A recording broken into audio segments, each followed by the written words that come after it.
He had always believed people disappeared quietly, not with drama, not with thunder or headlines. They simply thinned out of the world, changed phone numbers, stopped answering emails, packed their grief into boxes and drove until no one remembered the shape of their voice. It seemed efficient, almost merciful. That belief had held until the week everything in his life ended at once. The job went first. 15 years of measured competence reduced to a brief meeting, a polite apology, and a severance packet slid across a table that smelled faintly of lemon cleaner. No anger, no shouting, just the hollow sense of having been misfiled. 2 days later, the relationship followed, less an argument than a resignation. She said she needed something lighter. He didn't ask what that meant. He was tired of asking questions that already knew their answers. By the time the rain began, he was already unmoored. It wasn't cleansing rain. It didn't smell fresh or leave the streets shining. It fell with weight, steady and unrelenting, turning gutters into gray veins and highways into mirrors that reflected nothing but sky.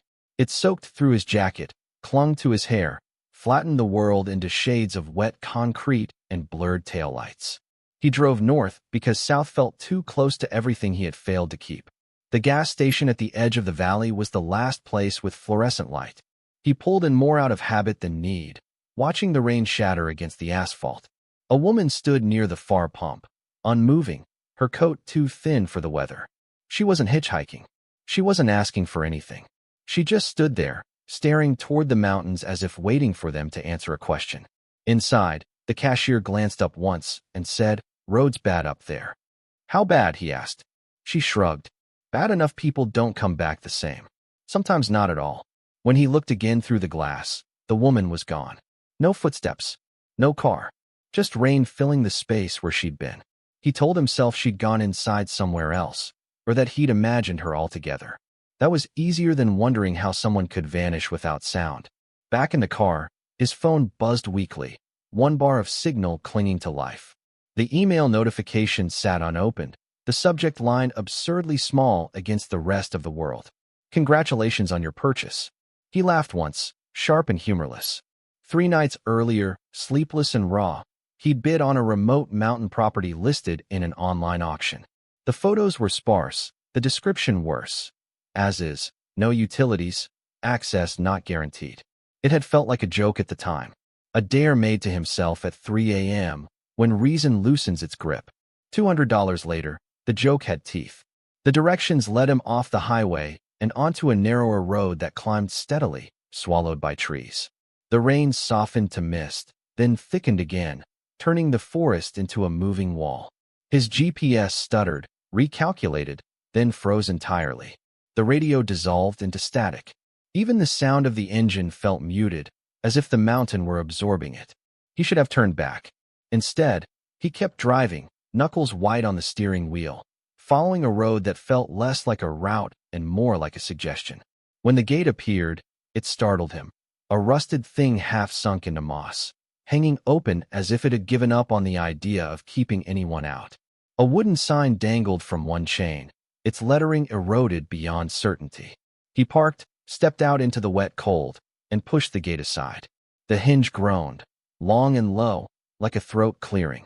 Beyond it, the driveway was barely a driveway at all. Mud, roots, stones slick with rain.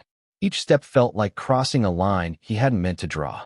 The cabin emerged gradually through the fog, not revealed so much as conceded. It was smaller than the photos suggested, hunched beneath a roof heavy with moss. The windows were dark, unreflective, as if they refused to return his gaze. The porch sagged in the middle, boards bowed by years of weather and waiting. It looked older than it should have been. Not in years. He could have accepted that, but in attention, as if it had been watching long enough to learn patience. He stood there longer than necessary, rain threading down his collar, listening. No birds, no wind, just the soft, persistent hush of water on wood. The silence felt deliberate, like a held breath. Inside, the air smelled of damp timber and something faintly metallic.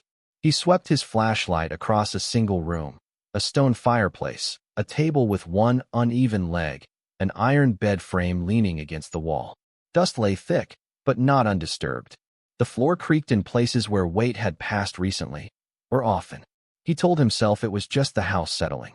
Old structures always complained. Still, the sense of being observed didn't fade. He dropped his bag near the door and sat on the edge of the table, letting the quiet press in. Every instinct urged him to leave, to get back in the car and find a motel with clean sheets and human noise. But another part of him, stubborn, exhausted, unwilling to retreat again, held him there. People disappear quietly, he reminded himself. They do it every day. Outside, the rain began again, gentler now, almost tentative. It tapped at the roof like fingers asking permission. He lay back on the floor, staring up at the dark beams, and decided he would stay just one night. Long enough to rest. Long enough to prove to himself that he hadn't driven all this way for nothing. The mountain said nothing in response, but it did not let him pass. Morning arrived without ceremony. No sunrise spilled through the windows. No birds announced the hour. The light simply shifted, from black to gray to a pale, uncertain wash that made the room feel unfinished. He woke stiff on the floor, his jacket folded beneath his head. The smell of damp would settle deep in his clothes. For a moment he didn't move, listening. The silence was different now. Not empty, but arranged. Like a room after people have left their chairs pulled slightly away from the table. He stood and began to explore. Up close, the cabin told a story in corrections. Floorboards bowed and dipped, some replaced with planks that didn't quite match. Newer wood forced into old shapes. Nails bent and rebent, hammered by hands that had learned the grain through repetition. A patch near the hearth had been repaired twice, the second effort less careful, as if whoever fixed it had been in a hurry or losing patience. He ran his fingers along the wall and felt shallow marks, almost scratches, counting or measuring something that no longer needed measuring. In a corner near the window, he found tools hanging on pegs, an axe with a handle worn smooth where palms had rested, a plane dulled by use, a small hammer whose grip had been wrapped in cloth, then rewrapped, then left bare again. These weren't decorative. They'd been depended on. On the table sat a stack of notebooks tied with twine. The covers were soft with age, their edges curled. He opened the top one carefully. Inside were lists at first, supplies, measurements, dates written in a steady hand. Later pages loosened. Sentences stretched out. Margins filled with small marks, arrows pointing back to words already written, as if the writer kept returning to the same thought, trying to arrive at it from a better angle. He didn't read far. It felt like eavesdropping. Outside, the fog had lifted just enough to show the edge of the trees. He stepped onto the porch and noticed footprints in the mud. Old, half erased, not his. Too small to be recent, too clear to be accidental. They led toward the forest and vanished where the ground dipped away. The sound of an engine broke the quiet. A battered truck climbed the drive with the steady confidence of someone who had done it many times before. The man who stepped out wore a cap pulled low and a jacket that had learned the shape of his shoulders. He didn't look surprised to see him. Didn't think anyone was up here. The man said, not accusing, just stating a fact. I'm staying, he replied, uncertain how temporary that sounded. The man nodded. Most folks don't. He introduced himself as a carrier, mail, news, whatever needed bringing up the mountain. He set a small bundle on the porch, letters bound with a rubber band gone brittle. Place yours now, the carrier asked. I guess it is. Another nod. People come here when they're tired of roads telling them where to go. Do they leave, he asked. The man considered that. Some do. Some leave parts behind. Mountain's good at holding on to things. Before he could ask more, the carrier glanced toward the trees. You'll hear stories. Best not to chase them. Especially the ones about the light. The light, he repeated. The man's mouth tightened slightly. Just fog and tired eyes, mostly. Or so folks say. He tipped his cap and returned to the truck, which disappeared down the drive as quietly as it had arrived. Back inside, the cabin felt altered by the conversation, as if it had been listening. The temperature shifted without reason. One corner of the room held a cold that bit through his sweater, while the space near the fireplace felt oddly warm, though no fire had been lit. Shadows pooled in places that should have been evenly lit, stretching when he moved, lagging behind his steps. Once, he was certain he heard a chair scrape across the floor behind him. When he turned, nothing had changed. Near the fireplace, tucked behind a loose stone, he found a photograph. It was small, the edges scalloped with age. A man stood on the porch, hand resting on the same post now worn smooth by time. He was younger than he should have been for the years the photo suggested. His expression caught somewhere between pride and worry. Behind him, the cabin looked almost new. Paint bright, roof clean, windows reflecting sky instead of swallowing it. On the back, a date was written in pencil. Decades old. He set the photo on the table and stepped back, suddenly unsure where to stand. The realization settled slowly, heavily. Someone had stood exactly where he was standing now, believing, perhaps desperately, that this place would hold them. As evening approached, the light thinned again, draining color from the room. He cooked a simple meal, the sound of the pan too loud in the quiet. Every creak of the floorboards made him pause. Every sigh of wind against the walls felt like breath. At dusk, a sound came from the door. Not a knock, more like the beginning of one. A single, tentative contact that stopped short of intention. He waited, heart beating too fast, listening for it to complete itself. It didn't. Night settled fully then, thick and close. He lay awake on the floor, the photo beside him, the notebooks stacked like witnesses. The house shifted around him, wood contracting, expanding, remembering. Footsteps passed from one end of the room to the other without weight. A shadow moved where there should have been none. He understood then that the cabin was not abandoned. It was paused, waiting, perhaps, for the next man who believed he could disappear quietly and would learn, instead, what the mountain chose to remember. The fog arrived before dawn, thick enough to erase edges. When he opened the door, it pressed close, cool and damp, blurring the line between cabin and forest. The porch vanished after a few steps, the trees reduced to darker shapes floating in gray. Sound behaved strangely here. His own breathing seemed to come from somewhere else, and the ground muted his footsteps as if the earth were padded. He called the dog's name once, out of habit. No answer. The silence that followed felt wrong, not peaceful, not waiting. Alert. The dog had been with him since the first night, a rangy, patient creature who'd appeared at the edge of the yard as dusk fell and never quite left. He'd fed it scraps, shared warmth by the fireplace. The animal had learned the rhythms of the place faster than he had, pausing at thresholds, listening to things he could not hear. Now the yard was empty. He searched the porch, the space beneath it, the narrow strip of ground where the trees thinned. No tracks showed in the mud, though the earth was soft enough to hold them. It was as if the dog had simply stopped being part of the world. Panic rose quickly, sharp and unreasonable. He grabbed his jacket and stepped into the fog, calling again, louder. The sound fell short, swallowed. The forest accepted him without comment.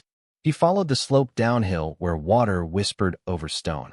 The creek revealed itself in fragments. First the sound, then the smell, then the narrow ribbon of silver cutting through rock. Ferns crowded its banks, slick with moisture. He moved carefully, slipping once, catching himself on a sapling that bent but did not break. The fog thickened and thinned in pulses, opening small windows that closed just as quickly. In one of them, he saw movement ahead, low to the ground, quick. Relief surged. Then it was gone. The forest felt wrong in its stillness. No birds, no insects. Even the creek ran quietly, as if afraid to interrupt. He reached a shallow gully where the earth dipped sharply. There, the dog stood, rigid, hackles raised, pawing at the ground. It did not look back when he approached, only scraped harder, frantic. Beneath the leaves and wet soil lay a square of wood, edges reinforced with stone. An iron ring sat in its center, dark with rust. A hatch. He knelt, brushing away debris. The wood was carved with a single letter, worn, incomplete, its meaning uncertain. The ring was cold in his hand, colder than the fog, colder than fear. When he pulled, it resisted, then gave with a long, tired groan. Stale air rose from below, carrying the scent of earth and old preservation. Apples. Dust. Time held still. He lowered himself down narrow steps, the beam of his flashlight cutting through darkness. The cellar was small, carved into the hill, its walls lined with shelves. Glass jars sat in careful rows, their contents faded to indistinct shapes. Tools leaned against one wall, their handles polished by use. At the far end was a fitted panel, precise and deliberate. A lock waited there, modest, almost shy. He remembered the key he'd found the night before, tucked inside the notebook bundle as if it had always been meant to be discovered second. It fit. The panel swung inward to reveal a metal box, notebooks wrapped in cloth, and a small recorder sealed in oilskin. Labels in careful handwriting marked the tapes. 1, 2, 3. He sat on the bottom step and pressed play on the first. The voice that filled the cellar was calm, measured, tired in the way of someone who has been careful for too long. "If you are hearing this," the woman said, "then we did not come back." She named herself and the man who'd built the cabin, spoke of a child born under a winter that would not end. She described ordinary days, jars cooling on towels, repairs made before storms, the forest pressing close but never cruel. Then the tone shifted. "The light appeared after the rain that wouldn't stop," she said. "Not fire, not spirit, just insistence. It waited. It did not chase. That was the mistake. We thought patience meant kindness." She told of following it just far enough to believe in a promise, of how others had done the same, each thinking they were choosing something different: rest, forgetting, silence. "We were not taken," the woman said. "We walked." He listened until the tape ended in a soft hiss. The second tape spoke of sealing the cellar, of hiding what mattered so the mountain could not claim it all, of leaving behind money, documents, proof, things that tethered a person to the world they might otherwise slip from. "The mountain offers escape," she said, "and erasure. It is up to you which you accept." By the time the third tape ended, his hands were shaking. He gathered the notebooks, the recorder, the box of papers. Savings bonds, deeds, letters addressed to people long gone. Evidence of lives that had tried to choose refuge and found disappearance instead. Climbing back into the fog felt like surfacing from deep water. The dog waited at the top, pressing against his leg as if to anchor him. Together, they returned to the cabin, the forest parting reluctantly. Inside, he spread the contents on the table. Knowledge carried weight. Responsibility heavier still. He understood now why the cabin felt occupied, why the floorboards remembered. People had come here to rest, to vanish quietly, and the mountain had obliged. But memory, once unearthed, did not stay buried.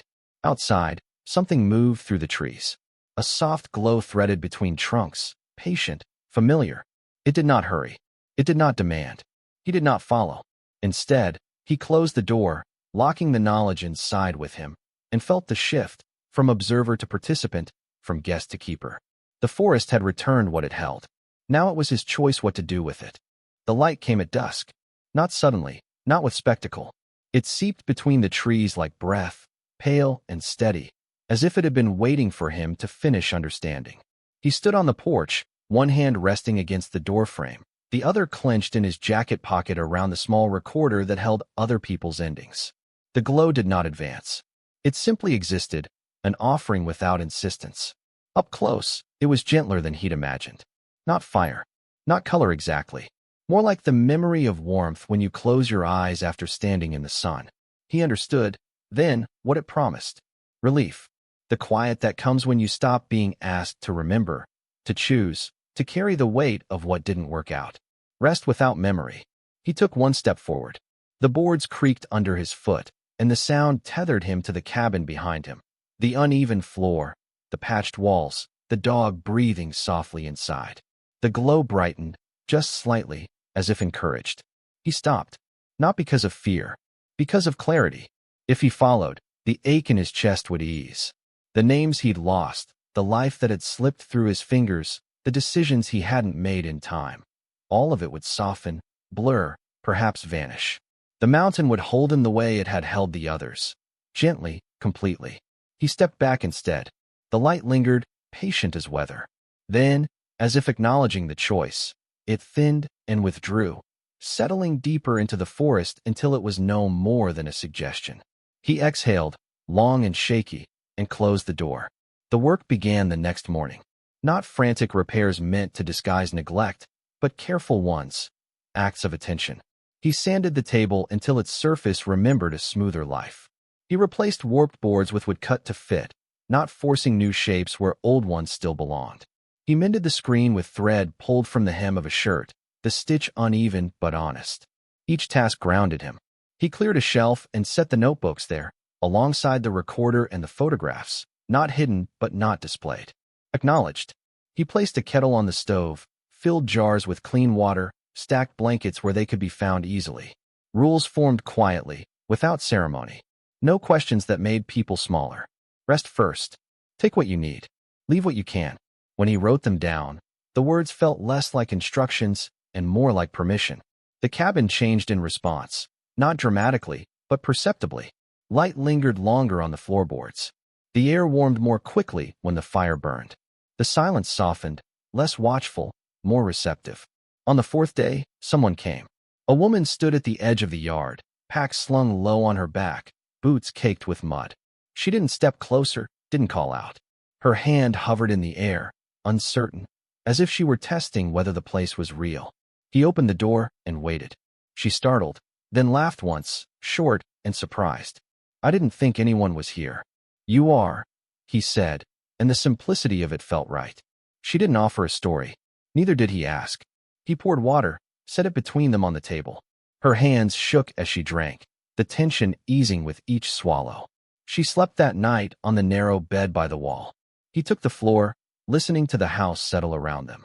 The light moved through the trees again, distant and untroubled. It did not approach.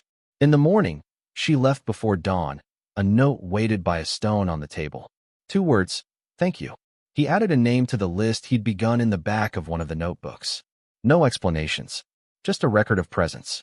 Caretaker, he realized, was the closest word he had for what he was becoming. Not owner, not savior, someone who stayed awake.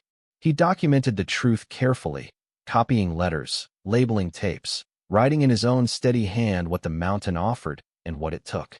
He left instructions for those who might find the cellar, not warnings, but context. Choice required information. Sometimes the light appeared while he worked, threading through the trees like a held thought. He acknowledged it with a nod and returned to his task. The temptation never vanished entirely, but it no longer ruled him. The cabin listened. At night, he recorded his own message on a blank tape, voice rough but sure. "If you're here," he said, "you don't owe anyone your story to earn rest. Stay as long as you need. The light will wait. You don't have to answer it." He slid the tape beside the others and closed the panel. As autumn edged closer, the mountain settled into itself. The creek spoke more loudly after rain. The dog learned the boundaries of the yard, the places to pause. And the man, once convinced that disappearance was mercy, found a different kind of quiet, one that asked him to remain. The first snow arrived without announcement. Not a storm, not a warning, just a quiet widening of the world that softened edges and stilled the ground. He woke before dawn and stood at the doorway, breath fogging the air, watching the forest accept it. The pines bowed slightly under the new weight, uncomplaining. The creek slowed its voice, speaking in lower tones. The mountain was changing. So was he. Inside, the cabin held warmth easily now. The fire caught on the first strike. The kettle sang when asked. The notebooks rested on their shelf like companions rather than evidence. He moved through the space with the ease of someone no longer asking permission.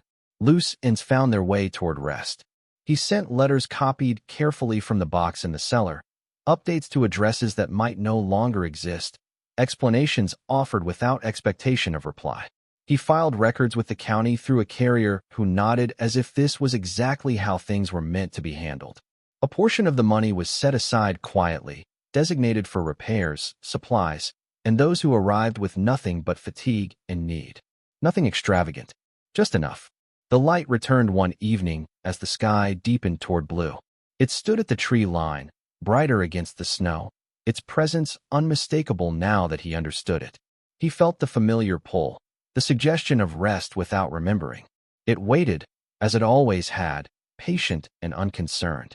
He stepped onto the porch and met it with a steady gaze. "Not today," he said aloud, not unkindly. The glow lingered, then softened, withdrawing into the forest like breath released. He felt no triumph, only peace. That night, he recorded one final message. "If you're listening to this," he said, "you've already made it farther than you think. The mountain offers quiet, but it also asks something in return. Choose carefully. Staying doesn't mean surrender. Leaving doesn't mean failure. What matters is knowing which is which." He placed the tape with the others and closed the panel gently. Winter brought visitors in ones and twos. A man who slept for a single night and left before dawn, his boots lined neatly by the door. A young couple who stayed a week, repairing the fence in exchange for warmth, then continued down the mountain with lighter packs. A woman who cried at the table and left laughing, surprised by herself. He kept the list, adding names when offered, noting stays without judgment. Some lingered, some passed through. The cabin held them all with the same quiet attention. The mountain no longer felt like a boundary. It felt like a horizon. On clear mornings, he walked to the ridge and watched the fog lift from the valley, revealing roads that went on and on. He could leave if he chose. The understanding settled comfortably within him. Staying was not a trap, it was a decision renewed each day. One morning, light spilled through the doorway and landed on the floorboards, catching in the grain he'd sanded smooth. He stood there, cup warming his hands, listening to the small sounds of the house waking, the crack of wood, the soft shift of air. He thought of the man he'd been when he arrived, convinced that disappearing quietly was the kindest ending. He understood now that quiet did not have to mean absence. Sometimes it meant presence without demand. He stepped into the doorway, snow bright beyond the porch, the mountain vast and unthreatening. He chose again, as he would tomorrow and the day after, to remain, to help, to witness. And the cabin, remembering, held him. If this story reminded you that healing doesn't always mean leaving, sometimes it means staying, then take a moment to like this video. Share your thoughts in the comments. What would you choose if the mountain called you? And subscribe to the Hidden Treasure Stories for more quiet mysteries, forgotten places, and the courage it takes to remain.